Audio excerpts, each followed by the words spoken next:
사단의 전략 7번째 시간인데요.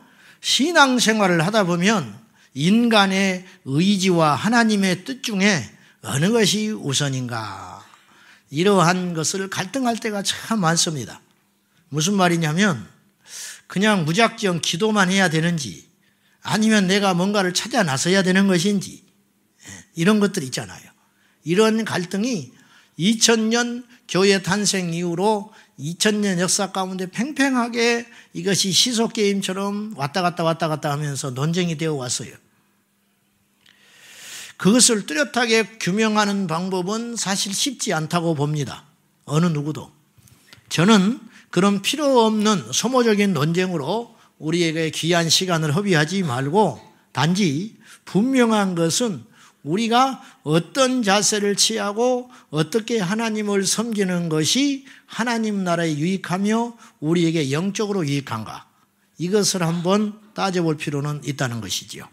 오늘 사단의 전략 7번째 시간인데 수동적이며 어리석게 만드는 사단의 전략에 대하여 우리가 한번 살펴보려고 합니다. 자, 수동적인 사람은 수동적인 사람이 나쁘다, 좋다, 그걸 말하려는 게 아니에요. 영적인 면으로 조금 접근을 해보자는 거예요. 능동적인 사람들이 적극적 사고를 가진 사람이 이 땅에서 잘 된다, 그걸 말하려는 게 아니에요. 아시겠죠? 자, 귀 있는 자는 잘 들으셔야 됩니다. 수동적인 사람은 언뜻 보기에 순종적이고 믿음이 있어 보이는 것처럼 느껴질 때가 있습니다. 그러나 실상은 수동적인 사람은 사탄이 이용하기에 쉬운 대상입니다. 자, 그 이유가 무엇인지 이제 한번 쭉 살펴볼 것인데요.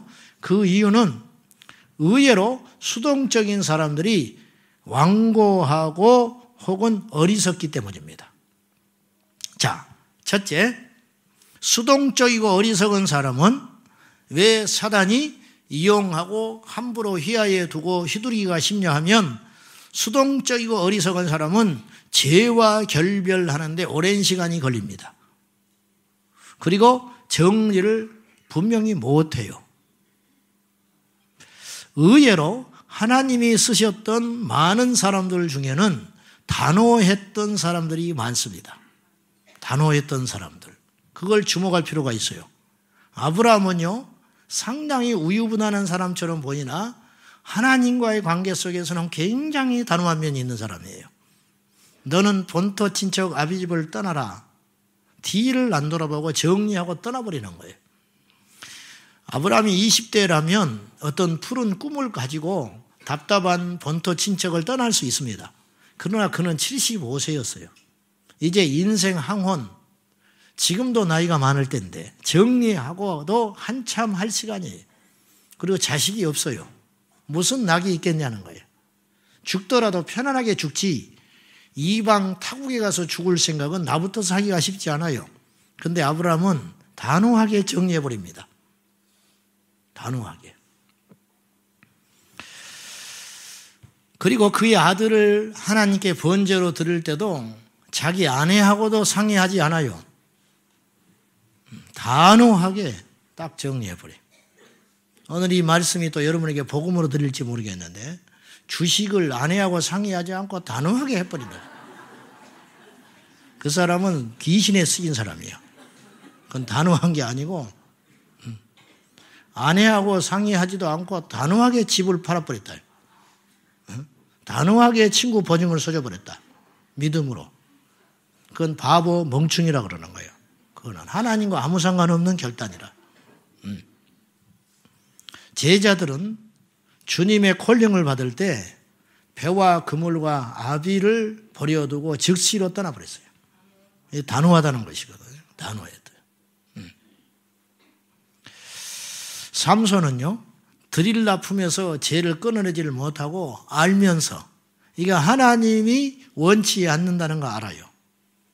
그리고 삼손이 바보가 아닌 이상은 뭐 때문에 이렇게 자꾸 나한테 접근하며 나한테 왜 이 똑같은 질문을 계속 하는지 알았을 거란 말이에요. 근데 삼손은 단호하게 정리를 하질 않아요. 이것이 큰 불행을 가져옵니다. 만사에 기한이 있고 때가 있다 그럽니다. 이건 이제 기회라는 의미인데 구원도 때가 있습니다. 은혜도 때가 있습니다. 그죠? 오늘 은혜 받을 게 있고 내일 받을 은혜가 따로 있는 거예요. 그처럼 우리가 청소년 때 받을 은혜가 있고 나이 먹어서 받을 은혜가 또 있을 거 아니에요. 올해 기도해야 할 제목이 있고 내년에 기도해야 할 제목이 있을 거 아니에요. 만사의 모든 일이 기한과 때가 있다. 이제 은혜 받을 때, 구원 받을 때가 있다고 고린도후서 6장에서 말씀하지 않습니까? 이걸 또 다른 각도로 이렇게 볼 수 있어요. 죄도 정리해야 할 때가 있는 것이에요. 악도 버려야 할 때가 있어요. 우리가 하나님의 자녀이지만 하나님과 연결되어 있는 약속의 자녀임에도 불구하고 죄를 단호하게 끊어내야 할 시점에서 끊어내지 아니하면 그 죄가 우리를 삼키고 결국은 종말에는 우리가 사망에 이르게 될 것이에요. 이걸 기억해야 돼요. 가인은 하나님의 경고를 받았습니다. 가인이 무슨 마음을 품고 있는지 하나님이 아셨어요. 그래서 죄의 소욕은 너에게 있으나 네가 죄될 마음을 품고 있구나. 그런데 너는 죄를 다스려라. 이렇게 이야기했어요. 네가 지금 네 동생을 죽이려고 하는구나. 그렇게 직접적으로 이야기 안 했지만은 가인과 하나님 사이에는 통하는 게 있었어요. 무슨 생각을 지금 하고 있는지, 무슨 악한 음모를 꾸미고 있는지 안단 말이죠. 그래서 들에 밭에 가자고 먼저 주장한 자가 가인이었어요. 이건 의도된 살인이었어요. 계획살인이지 우발적으로 아벨이 미워서 죽인 게 아니었어요. 먼저 들에 나가자고 제안한 자가 가인이었어요. 그리고 데리고 나가서 틈을 보다가 마음속으로 수십 번, 수백 번 계획하고 실행했어요. 그걸 주님이 아셨어요. 네가 어찌하여 얼굴에 안색이 변해 있냐? 네 제사를 내가 거절했다고? 너에게 죄의 소원이 있는데 그거 하지 말아라. 그거 버려라. 주님이 경고했어요. 하나님이 가인을 사랑했기 때문에. 그러나 가인은 죄를 버려야 할 때 버리지 않았어요. 그리고 가인은 하나님의 심판을 무시받는 거예요. 여러분, 가룟 유다도 하나님께서 수없이 경고했어요. 나중에는 직접적 경고도 했어요. 너희 중에 하나는 마귀니라. 가룟 유다는 알았어요. 나와 함께 손을 넣는 자가 곧 그니라. 나를 팔 자다. 이 정도 했으면 얼마나 더 지시를 해야 돼요. 그러나 가룟 유다는 죄를 버려야 할 때에 버리지를 못했다는 거예요. 이게 수동적인 사람이라. 수동적인 사람. 10년째 술 못 끊고 있는 사람 여기 있죠. 오늘 끊으세요. 술 먹어? 째까는 것들이 벌써 술을 처먹거든요. 이분들은 노련하니까 아멘 안 해버리잖아요. 확실히 나이는 못 속이네. 관록은 교회 생활 오래 하니까 눈치만 빨라져가지고 이렇게 되는 거예요. 아직 멀었어요. 아직 멀었어요. 죄를 끊어야 돼요. 은밀히 행하는 중독의 죄들. 하나님이 이 말씀을 오늘 여러분의 기회에 주신 이유는 어쩌면 그런 대상자들이 이 자리에 있기 때문에 그런지 몰라요. 그것만 제겠어요? 저도 마찬가지고 여러분도 마찬가지고 살기 위해서 돌이키시기를 축복합니다. 그래서 수동적인 사람은 그렇지를 못하는 거예요. 계속 질질질 끌려가다가 사단의 노예로 종돼가지고 그의 귀한 인생을 허비하게 된다. 그런 말입니다. 자, 두 번째로 수동적이고 어리석은 사람들은 성경의 해석도 어리석게 해석해요. 조금 연관관계가 없는 것 같은데 여러분들이 이제 각자 은혜를 좀 받아보세요. 이게 무슨 말이냐면 잘못된 성경 해석 하나는 우리 인생을 엄청난 피해를 가져다 줘요. 잘못된 성경 해석은 사람들을 수동적이고 더 어리석게 만들 수 있다는 거예요. 자, 제가 몇 가지 많은 예가 있지만 시간 관계상 다 못하고 이제 여러분이 이걸 적용해 보면 더 큰 도움이 될 걸로 보는데 제가 몇 가지만 제시를 한번 해볼게요. 먼저 마태복음 7장 7절. 자, 시작.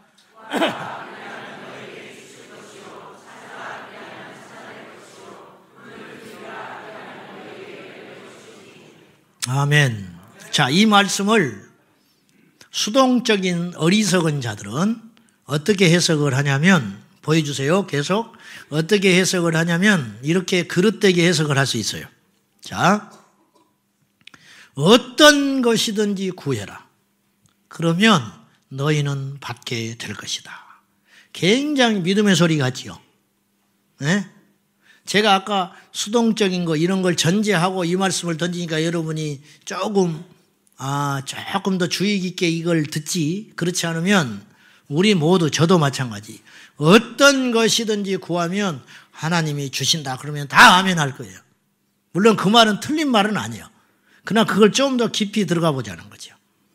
구하라 그러면 너에게 주실 것이고, 찾으라 그러면 찾을 것이고, 두드리면 열릴 것이다. 이 말에는 어떠한 진정한 의미로 우리가 해석을 해야 되냐면, 하나님의 뜻에 따라 구해라. 그러면 받는다, 그런 뜻이에요. 수동적인 사람들은 마치 믿음을 가장하여, 하나님 앞에 믿음을 가장하여 무기력한 기도 다 들어주신다고. 그러나 실상 자신은 움직이지 않는 그러한 잘못된 믿음으로 전락해 갈 수 있다는 거예요. 이것에 대한 경고예요. 두 번째 예를 하나 또 들어볼게요. 요한일서 2장 27절 시작. 아무도 너희를 가르칠 필요가 없고 오직 그의 기름 부음이 모든 것을 너희에게 가르치며 또 참되고 거짓이 없으니 너희를 가르치신 그대로 주 안에 거하라. 자, 이 말을 자칫하면 여러분 이렇게 오해할 수 있어요. 이 말씀 속에 중간에 아무도 너희를 가르칠 필요가 없다, 이 말씀 있죠. 아무도 너희를 가르칠 필요가 없다. 이 말씀을 수동적이고 사단에게 미혹된 사람은 이 말씀을 어떻게 해석할 수가 있냐면 이렇게 해석할 수 있어요. 너는 어떤 사람들로부터 가르침을 받아서는 결코 안 되며 하나님으로부터 직접 배워야 한다, 이렇게 해석할 수 있어요. 이거 굉장히 위험합니다. 여기서요, 셀 수도 없는 이단이 나와버렸어요. 이단들의 특징이 있는데 완고함이에요. 절대 듣지 않습니다. 이단에 미혹된 자들은 듣지 않아요. 부모의 말도 듣지 않고 영적인 은사, 멘토, 그 사람을 전도해서 주께로 인도한 사람 말도 듣지 않아요. 그러면 아무도 너희를 가르칠 필요가 없다, 이 말을 액면 그대로 받아들이면 너희는 이제부터 더 이상 이 말씀을 받은 이상 누구에게든지 가르침을 받을 필요가 없이 하나님과 직접 통하고 계시를 받거라, 이렇게 오해할 수 있는데 사실은 그렇게 해석하면 오류에 빠진다는 거예요. 이 말씀은 이렇게 해석해야 옳다고 봅니다. 당신을 가르칠 어떤 사람도 필요치 않다. 그러나 이제부터 중요한 거예요. 당신은 성령의 계시와 가르침 가운데 있는 교사들과 목자들이 반드시 필요하다, 이 말이에요. 이것도 여러분이 알아야 한다는 거예요. 오늘 이 메시지는 조금 연관성은 떨어져요. 그러나 조금 중요합니다. 설교를 준비하다 보면 스스로 어떤 생각이 들 때가 있냐면, 이 내용이 은혜가 되든 안 되든 전달이 제대로 될까 안 될까를 떠나서 중요하구나, 이 메시지가, 그런 생각이 한 20-30번 정도 설교를 준비하다 보면 한두 번 들 때가 있어요. 이 메시지는 그런 생각이 들었어요, 저에게. 그러니까 여러분들이 조금 잘 들었으면 좋겠어요. 자, 세 번째, 요한복음 16장 13절 시작. 그러나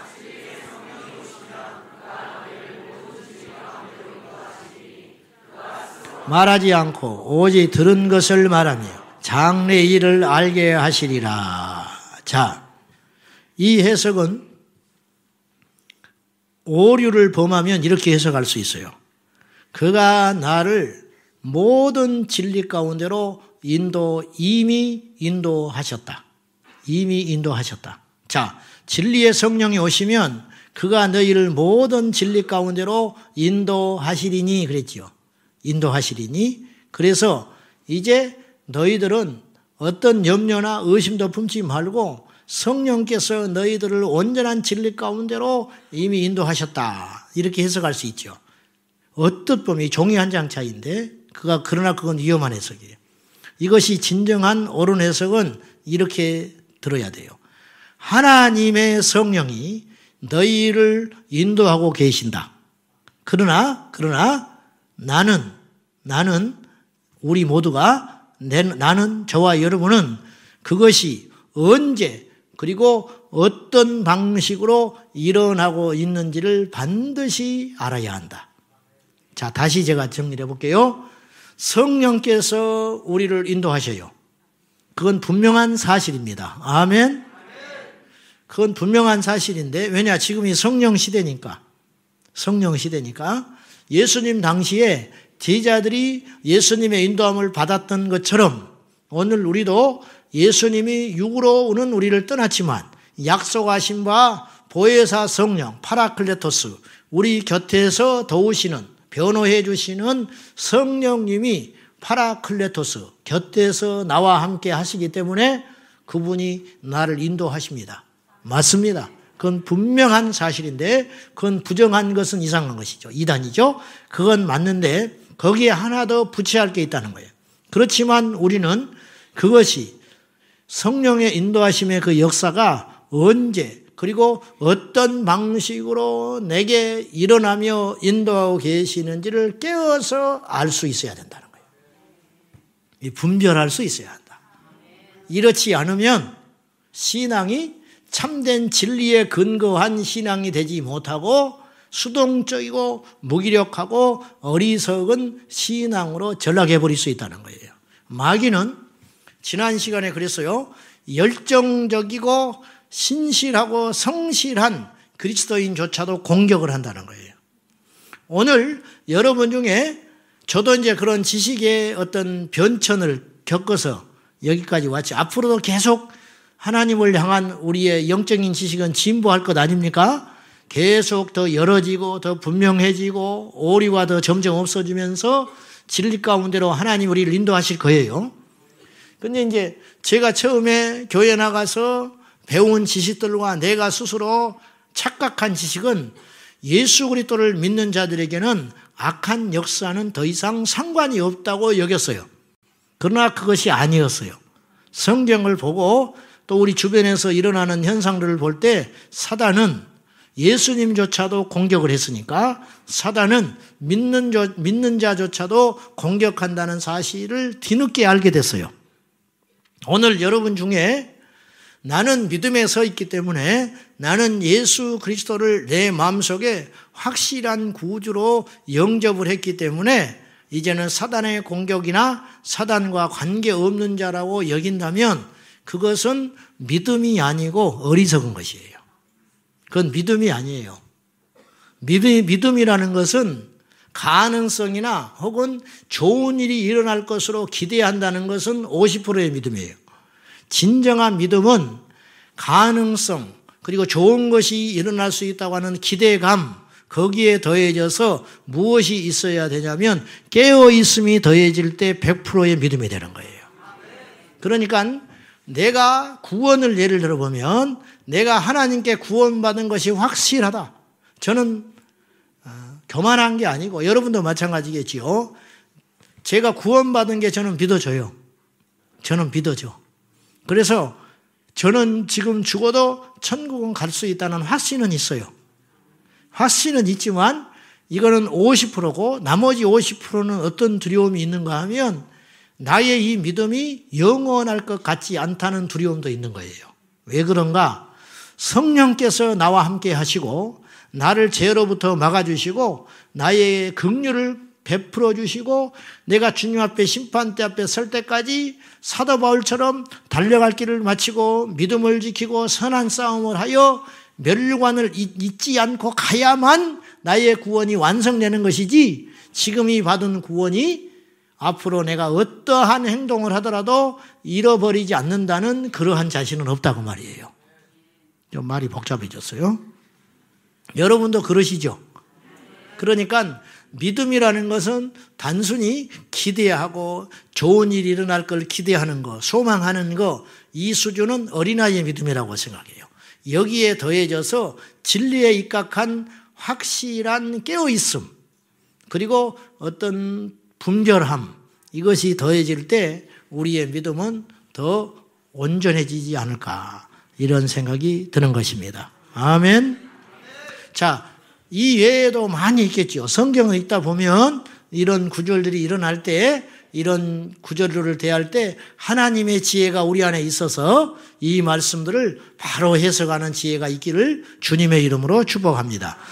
이런 금방 말한 세 가지 이런 종류들, 이거 외에도 이런 유사한 성경 구절들이 많이 있겠지요. 이런 성경의 오리적 해석들을 통하여, 오리적 해석들을 통해서 수많은 이단들, 그리고 영화롭지 못한 무기력한 그리스도인들을 만들어서 결국은 하나님의 영광을 파괴하고 있다는 거예요. 사단이. 그러니까 겉보기에는 아주 정상적이고 온전한 그리스도인들인 것처럼 보이나 실상은 능력도 없고 응답도 없고 주변에 영적인 영향력도 전혀 없는 그러한 무기력한 그리스도인들을, 수많은 사람들을 양산하고 있다. 사단이. 근데 왜 그렇게 그러한 오류에 빠지게 되냐면 수동적이고 어리석기 때문이라는 거예요. 수동적이고 어리석기 때문에. 어리석다는 것은 이 바보스럽다는 말은 영적으로 볼 때, 성경적으로 볼 때 분별하지 못하는 어리석음. 결국은 분별을 하는 것이 사단과의 싸움에서 승리하는 가장 기초적인 작업이라고 봐요. 분별을 하면 우리가 조금 무기력해도, 우리가 조금 지도가 연약해도, 우리가 그럴 때가 있잖아요. 우리 스스로가 생각할 때 요새 영적으로 나약하고 온전하지 못한 기도 생활이 부족하고 그럴 때가 있다 그 말이죠. 느낄 때. 그렇다 할지라도 일단 분별이 되면, 어느 정도 분별이 되면 사단의 계계를 깨뚫고 알 수 있다면 그것은 승리할 수 있는 비결은 되는 거라는 거예요. 요한복음 13장에 보면 사단이 가룟 유다의 마음속에 예수님을 팔려는 생각을 집어넣었다고 사도 요한은 오랜 시간이 지난 다음에, 그때 알았으면 사도 요한도 가룟 유다에 대하여 축사를 했다든지 예수님과 함께 뭔가를 했을 텐데 몰랐어요. 예수님의 제자들이 얼마나 무지했냐면 그 당시에 이 중에 한 사람은 마귀니라 해도 전혀 그 말을 못 알아들어요. 그렇지요? 이상할 정도 아니에요? 우리라면 어떡하겠어? 우리는 막 성질이 급하니까 어떤 놈이야? 나는 찾을 것 같아. 예수님이 마귀라고 그랬잖아요.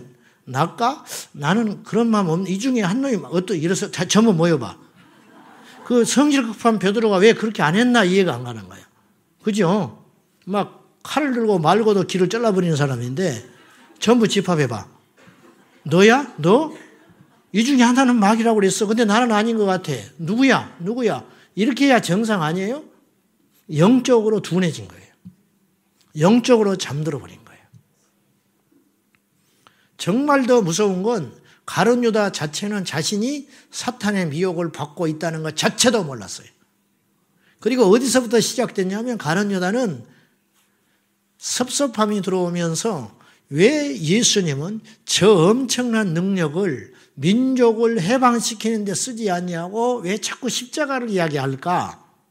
잘못됐다. 그래서 심리학적으로는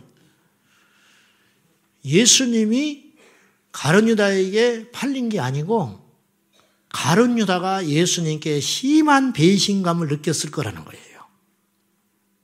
예수님과 함께 민족을 해방시키려고 하는 유다는 그런 생각을 품고 예수님을 처음 따라 나섰는데, 그래서 그는 젤로 땅에서 유일하게 12명의 제자 중에 출신지가 다른 젤로 땅, 가슴에 칼을 갖고 다니면서 세리나 앞잡이들을 등에 칼을 꽂는 그러한 행동으로 해방운동을 하는 사람이 가룟 유다였어요. 그 파가. 그냥 그런 목적으로 예수님께 왔는데 자기가 정작 사탄에게 미혹을 받고 있다는 걸 몰랐다는 거예요. 근데 이제 성령의 조명 아래 사도 요한이 요한복음을 기록할 때가 약 30년이 지난 다음에 기록한 거예요. 30년도 훨씬 전에. 이 사복음서 중에 제일 늦게 쓰였으니까. 그러면 그때서야 사도 요한은 알았어요. 그때 가룟 유다가 예수님을 판 것은 사탄이 미혹을 받아서 그렇게 된 것이다. 이걸 알게 됐다는 거예요. 자, 좀 한 번 더 나가보지요. 어리석음에 대하여 이야기할 때 첫째, 의지에 대한 혼돈이 우리에게 옵니다. 조금 어려운 말 같은데 의지에 대한 혼돈. 아까 제가 서두에 그랬어요. 하나님께서 해 주실 일과 우리가 해야 할 일은 과연 어느 정도의 구분점이 있냐는 거예요. 이것에 갈등이 항상 있다고 그랬죠. 그죠? 언제까지 기도하며 과연 내가 어느 선까지 이것을 해야 되는가? 그거 있잖아요. 그런 거. 이것이 이제 갈등이 빚어진다고 말이죠. 이것에 대한 혼돈, 이것을 한번 생각해 볼 필요가 있어요. 자, 우리가 이런 말 많이 해요. 하나님께 맡긴다. 그렇죠? 하나님께 맡긴다는 말의 오해를 우리가 좀 규명해 볼 필요가 있어요. 하나님께 맡긴다는 말을 자칫 잘못하면 우리가 자신의 의지를 전혀 사용하지 않은 채 성도들은 어떤 선택이나 결정 그리고 자신의 의지를 사용하는 일을 완전히 중단하는 그것 자체를 하나님께 맡긴다고 착각할 수 있다는 거죠. 어떤 사람이 갑자기 자신의 환경과 상황 속에서 하나님의 일하고 계신다는 걸 믿게 됐어요. 이건 귀한 일이에요. 문제는 그걸 믿게 되면서 이 사람의 신앙의 방향이 잘못돼서 이상하게도 그때부터 점점 자신의 행동에 대하여 무책임해지고 무기력해진 상태로 빠져들 수가 있어요. 그리고 심해지면 자신이 그러한 행동들을 통하여 주변에 어떤 피해를 주고 있음에도 불구하고 인정하지 않으려고 합니다. 인정하지 않으려고 그래요. 그리고 일상의 작은 문제들조차도 스스로 결정하지 못해요. 그는 자신의 뜻을 사람들한테 밝히거나 혹은 어떤 결정을 내리는 것을 주저하게 된다는 거예요. 원래 이런 사람이 아니었어요. 근데 교회를 나오면서 소위 은혜를 받았다고 하더니 어느 날 이 사람의 생활 방식이 그렇게 변해버렸다는 거예요. 하나님께 그리고 맡긴다는 이야기를 자꾸 해요. 그리고 무기력에 빠져서 허우적거리고 있는 거예요. 그 상태가 몹시 염려가 되어서 주변 사람들이 권면을 하지만 이 사람은 고개 숙이고 웃기만 해요. 왜? 너희는 나를 몰라. 이런 뜻이죠. 여기에 그런 분이 있을지 몰라요. 자, 빌립보서 2장 13절을 한번 보여주십시오. 같이 읽어봅시다. 시작. 하나님이시니 자기의 기쁘신 뜻을 위하여 너희에게 소원을 두고 행하게 하시나니, 이 말씀을 아까 적용해서 그릇되게 해석을 하면 이렇게 해석할 수 있어요. 하나님께서 당신을 위하여 소원을 두시고 당신을 대신하여 모든 일을 처리하신다. 이게 어떻게 해석하면 그렇게 볼 수 있잖아요. 너희 마음에 소원을 두시고 행하시는 분이 하나님이시다. 그러니까 내 안에 어떤 그런 생각들이 들어오지 않으면 아무것도 해서는 안 돼. 이렇게 오류적으로 해석할 수 있다는 거예요. 아무런 행동을 하지 않는 것에 대하여 스스로 정당하다고 생각한다는 거예요. 그러나 이 말씀은 그렇게 해석하면 안 돼요. 이 말씀을 옳게 해석하는 것은 이것이라고 생각합니다. 사람은 반드시 어떤 행동을 할 때 그 마음속에 목적과 소원을 두고 행해야 한다. 계획 없이 사는 것은 하나님의 뜻이 아니에요. 왜냐? 우리 안에 하나님께서 어떤 목적과 소원을 주셨어요. 그러면 그것을 이루기 위하여 우리는 하나님께 구체적으로 움직일 수 있어야 한다는 거예요. 이것이 믿음이에요. 이것이 믿음. 하나님께서는 우리를 위해서 일해 주십니다. 아멘. 저는 그걸 믿습니다. 그러나 모든 영역에 대하여 우리를 대신하여 일해 주시는 종이 아니에요. 우리 하나님은 주인이세요. 종이 아니라니까. 우리 종이 아니에요. 하나님께서는 예를 들어서 직접 마귀를 손보실 수 있습니다. 그렇지요. 뭐 손볼 필요도 없어요. 눈만 한번 크게 뜨면 마귀는 끝장나버리는 존재예요. 하나님이 손 한번 이렇게 휘둘러 버리면 끝나는 거예요, 사실. 그래요, 안 그래요? 말씀으로 세상을 창조하셨는데 말하실 필요도 없어. 그냥 하나님이 어느 날 마음속에 이거 안 되겠네 그러면 끝나버리는 거예요. 이것들 안 되겠네 그럼 없어져 버리는 거예요. 뭐 야 준비해라 칼을 쳐라 뭐 이럴 필요 없어. 안 그래요? 미가엘 어디 갔냐? 출장 갔냐? 빨리 좀 오라고 그래라. 성가셔 죽겠다. 어째 한 3억 정도 붙여주면 될까? 천사? 좀 작을 것 같아? 좀 불안해? 알았어. 그럼 좀 더 붙여줄 테니까 가서 전화해. 우리 하나님 그런 분 아니에요. 그냥 눈 한 번만 껌뻑하면 끝나버리는 일이라. 그래요, 안 그래요? 그런데 우리 주님이 그렇게 일하시지 않아요. 무기력하시기 때문이 아니고 왜 그러시는가?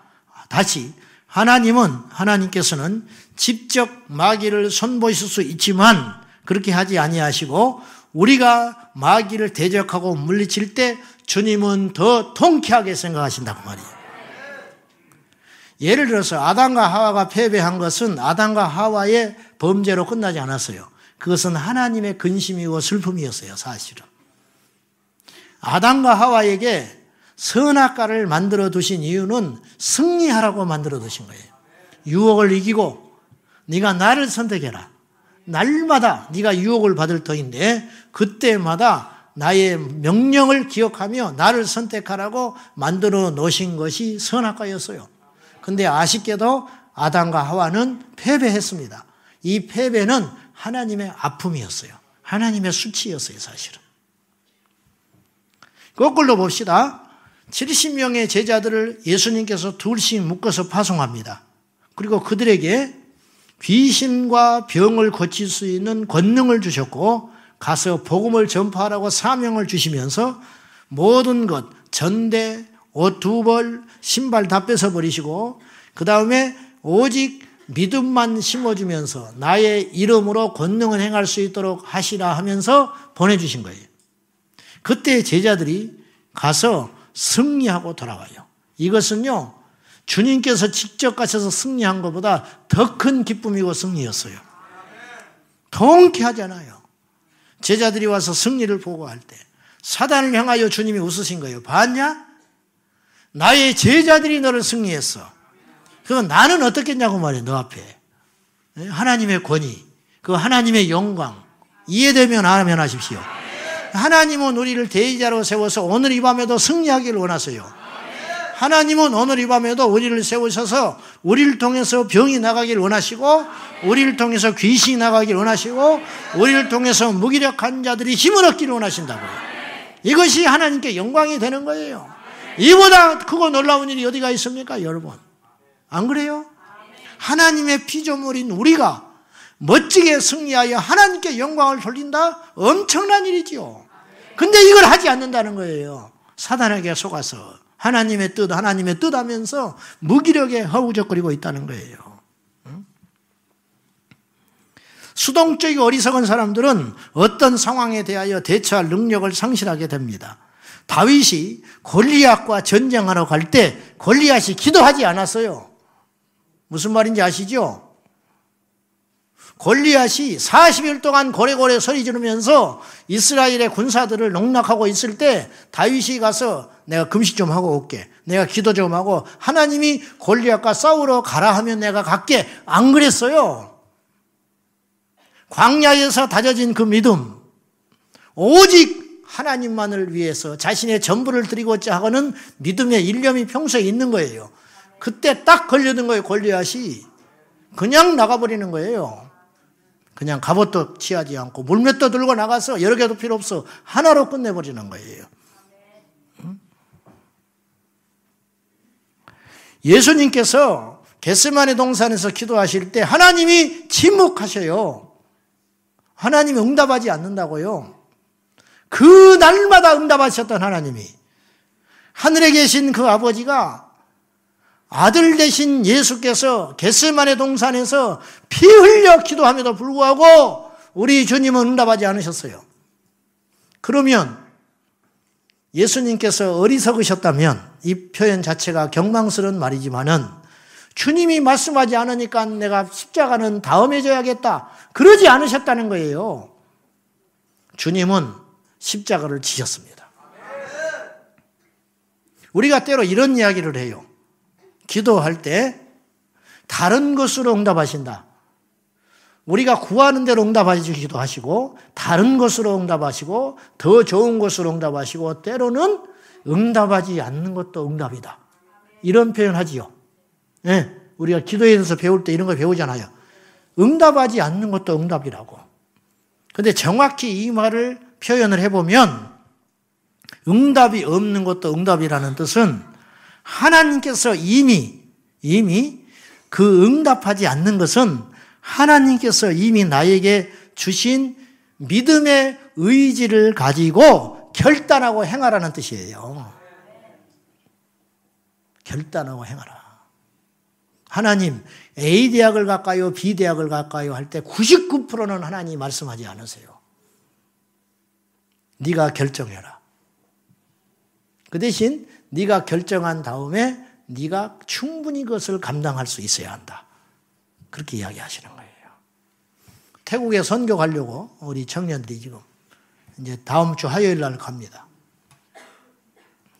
태국 선교를 갈까요? 말까요? 계속 기도했어. 응답이 없어. 그래서 계속 기도만 하고 있는 사이에 갔다 와버렸어.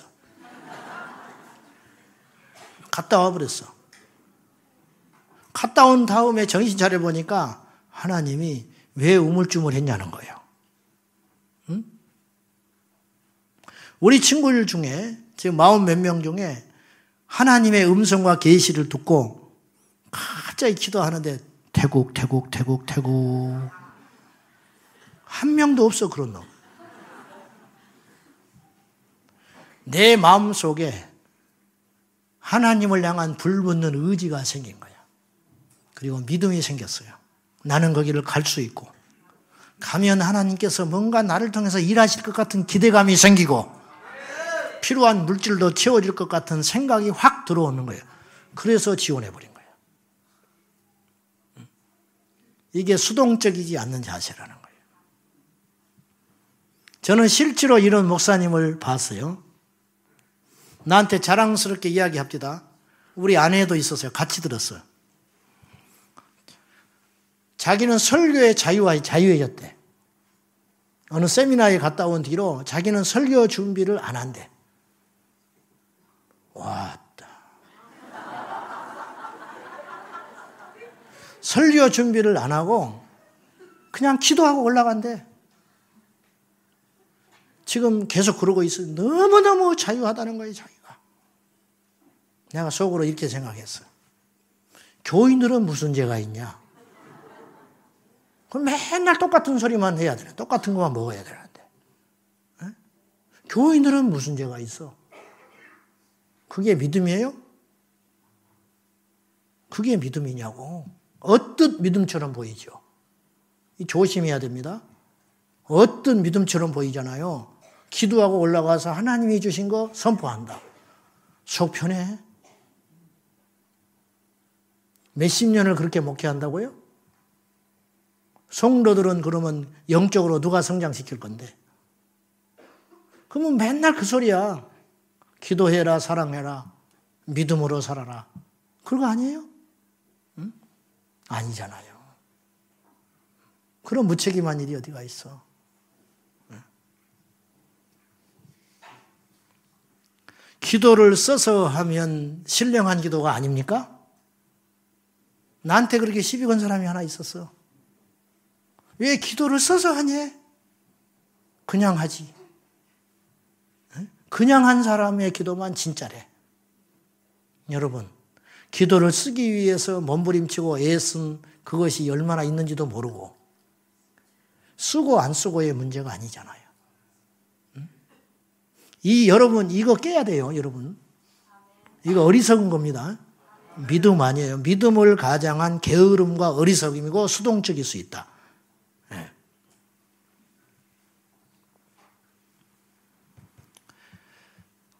오늘 정심을 주님 짜장면을 먹을까요? 볶음밥을 먹을까요? 그걸 계속 기도해야 하는 사람이 있어. 아주 응답이 안 오면 밥을 안 먹어버려. 주님께 물어야 한다는 거예요. 계속. 이렇게 물어가지고 하나님이 응답해야 자기는 움직인다는 거예요. 굉장히 신령한 것 같지요. 믿음이 있는 것 같지요. 이게 사단에게 속는 거예요. 잘못하면. 아무것도 못해요. 아무것도. 믿음을 가장한 어리석음과 게으름. 이 사단의 마수에 걸려서 그 귀하고 귀한 세월을 헛되이 낭비하지 말아야 한다는 것이죠. 하나님은 네 내키는 대로 해라는 거야. 어제 볶음밥 먹었으면 오늘 짜장면 먹고, 짜장면 며칠 먹었으니 물렸으면 볶음밥 먹고, 응? 그것이 하나님께서 우리에게 주신 믿음의 행위라. 믿음의 행위. 네? 자, 한 가지 더. 첫째는 의지에 대한 혼돈. 이걸 잘 분별하라고 말입니다. 아멘.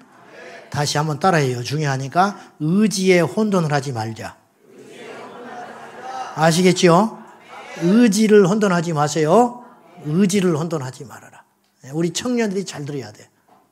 우리 청년들이 반드시 내가 세 가지 중에 하나는 하라고 그랬어. 알았지요? 뭐예요? 첫째가 잊어버렸어? 공부를 하든지 돈을 벌든지 기도를 하든지 그냥 와서 자빠져 있다. 그냥 자빠지는 걸로 끝나는 거야. 가지고 뭐라고 물어보면 아니 하나님이 응답할 때 기다리고 있다는 거야. 이미 하나님은 응답했어. 이마에서 땀 흘리고 일하라고. 응? 이미 이 셋 중에 하나. 아멘? 그냥 미리 이야기하는 거예요. 태국 선교 갔다 와서도 교회 와서 계속 할 일 없이 빈둥빈둥 했다. 죽을 줄 알아. 지금이야 내가 봐주는 거예요. 태국 갈 거 준비하느라고 모여서 뭣도 하고 그러니까 내가 봐주지. 할 일 없이 대낮에 와서 또 빈둥거리고 뭐 기도 한 5분 하고 올라가서 한 1시간 또 헛소리하고 자빠져 놀다가 또 점심때 되면 어디 꼽사리 껴가지고 밥이나 얻어먹을 데 없는가 이렇게 돌아다니고 눈이 그때는 커져가지고 그러지는 않지만은 그랬다. 그럼 끝장나는 거예요. 그날로. 그러기만 해봐. 자, 의지에 대한 혼돈. 두 번째는 고생과 고난에 대한 혼돈을 마귀가 우리를 하도록 해요. 십자가는 죽음이고 고난이지만 고생은 아니에요. 제가 이제 고생과 고난이라는 말을 구분을 해버리는 거예요. 알기 쉽게. 그 말이겠지만 고생은 어리석은 결정에 대한 결과예요. 아시겠습니까? 고난은 십자가의 영광과 함께 따라오는 보너스인 것이고 고생은 어리석은 결정에 따른 내가 치루어야 할 결과이다. 그러니까 고난과 고생을 구분할 수 있어야 돼요. 자, 악령들이 만들어낸 고생이 있어요. 악한 마귀가 만들어낸 고생. 그리고 하나님께로부터 오는 영광스러운 고난이 있어요. 이것을 구분할 수 있어야 돼요. 파송된 70명의 제자들, 조금 전에 말한 2명씩 파송받은 70명의 제자들은 충분히 먹었습니다. 충분히 입었습니다. 충분히 머물렀습니다. 안전하게. 가서 너희를 환대하거든 그곳에 축복을 하고 거기서 머물러라. 떠나올 때까지. 너희의 말을 듣지 않거든 신발에 먼지를 털어버려 표식을 삼고 나와버려라 그랬어요. 그랬죠? 고생하지 않았어요. 배 터지게 먹었어요. 가는 곳마다 귀신 쫓고 병자 고치고 환대받았어요. 그러나 복음을 전하면서 고난은 감수해야 했어요. 제자들이 처음에 나갈 때는 약간 두려운 마음도 있었을지 몰라. 전대 다 뺏어버렸지요. 눈에 보이는 아무것도 없잖아요. 될까? 근데 돌아올 때는 승리하고 돌아왔어요. 더 강력해져서 돌아왔다 그 말이에요. 왜 울려? 자, 그러면 마지막으로 원수들이 가져다 준 고생의 특징이 있어요. 십자가의 영광에 따른 고난이 아니고 원수들이 우리에게 속여가지고 우리에게 가져다 준 고생의 특징이 있다. 첫째, 열매나 승리, 그리고 영적 성장과 성수가 같은 열매가 없어요. 이것은 원수 마귀가 내 인생을 허비하고 가져다 준 고생이에요. 알맹이 없는 고통. 10년 동안 고생만 했어. 근데 신앙은 더 깊어지지도 않았어. 그때보다 더 오히려 퇴보했어. 그러면 그 10년은 고난이 아니고 고생한 거예요. 사단에게 속은 시간이었다는 거예요. 알맹이 없는 고통. 하나님은 고통을 목적으로 고통을 주지 않아요. 에레미야 애가 하나님의 본심은 인생으로 하여금 고생하게 하는 것이 아니라 그랬어요. 누가 어떤 아비가 자기 자식이 고통받는 걸 목적으로 고생을 시키겠어요? 재벌 총수가 자식을 고생시키는 것은 뜻이 있는 거예요. 이 기업체를 물려주기 위한 거예요. 더 큰 영광을 감당할 수 있는 그릇을 만드는 것이에요. 주님이 우리에게 십자가의 고난을 허락하신 것은 하늘의 영광으로 채우기 위함이에요. 부활의 영광에 참여시키기 위함이에요. 근데 마귀가 가져다 준 고생은 고생 자체로 끝나는 거라. 소득이 없는 고생. 시편 119편 67절 시작. 고난 당하기 전에는 내가 그릇 행하였으나 이제는 주의 말씀을 지키나이다. 고난을 당하면서 뭘 얻게 됐냐면 말씀을 지키게 됐다는 거예요. 그런데 고생을 하고 고난을 당했음에도 불구하고 하나님의 말씀으로 내가 성숙하지 못했다면 그 고난과 고생은 헛된 고생이라는 거예요. 여러분의 고난이 여러분을 더 진지하게 만들고, 여러분의 고난이 여러분을 더 성숙하게 만들고, 여러분의 고난을, 여러분의 외로움, 여러분의 그 억울함, 여러분의 그 고통, 그 시간들이 여러분을 더 하나님의 사람으로 빚어간다면 그 길이 십자가이지만, 오히려 이 고난, 고생의 길이 점점점 깊어짐으로 영적으로 퇴보하고 있고 하나님과 상관없는 자가 있고 주변에서 손가락질만 받고 있다면 여러분의 고생은 하나님께로부터 온 고생이 아닐 수 있다는 거예요. 이것을 분별하시기를 축복합니다. 그러면 구원받아 하나님 옆에 갈지 몰라. 갔다 치더라도 하나님께 책망받아요. 너는 왜 나의 영광을 가리고 왔느냐고. 무엇하다 왔느냐고. 사단에게 속아가지고 마귀에게 속아가지고 질질질 사단에게 끌려다니면서 헛된 고생만 하다가 내가 너에게 준 사명 감당하지도 못하고 그 복음의 전파도 하지 못한 채 네 가족 식구 하나도 구원하지 못한 채 질질질 끌려다니다가 내 앞에 왔단 말이냐? 주님이 책망하시면 우리가 무슨 말로 대답할 거예요? 의사는 수술할 때 치료를 목적으로 수술하지 장난삼아 배를 가르지 않아요. 환자를 아프게 하기 위해서 칼을 내지 않는다고요. 우리 하나님이 우리에게 십자가의 고난을 잠시 허락하실 때에는 목적이 있고 뜻이 있고 이유가 있다는 것이에요. 이것이 고난이에요. 속절없는 고생은 사단의 올무에 빠져 있다는 증거인 걸 깨닫고 여러분들이 속히 헤어나올 수 있기를 예수님의 이름으로 축복합니다. 그래서 두 번째로 원수들이 가져다 준 이 고생은, 소득 없는 고생은 하나님과 멀어지게 만든다는 거예요. 오늘의 결론, 이제 중간 결론이에요. 우리가 사단의 전략 7번째 시간까지 했으니까 중간 결론. 사단의 존재가 있음을 분명히 알아야 한다. 두 번째, 이들이 가장 강력한 성도들까지도 속일 수 있다는 것도 여러분 인식하셔야 돼요. 우리가 기도하고 일어날 때도 속일 수 있고 부흥회를 하고 일어났을 때도 속일 수 있고 내가 하나님의 치유를 경험한 다음에도 사단은 내게 접근하여 속일 수 있다는 걸 깨달으셔야 돼요.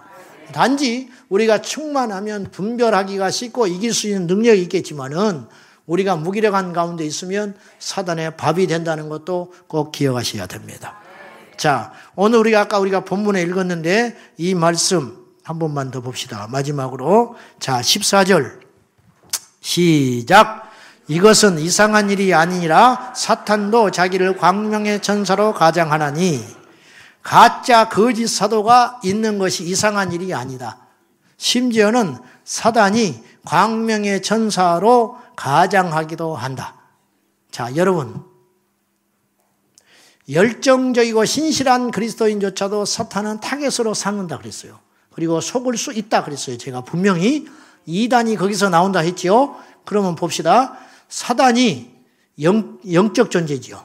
사탄이 영적 존재, 천사도 영적 존재, 영물. 그래서 우리 눈에는 안 보이는 거예요. 특별한 용어를 빼놓고는.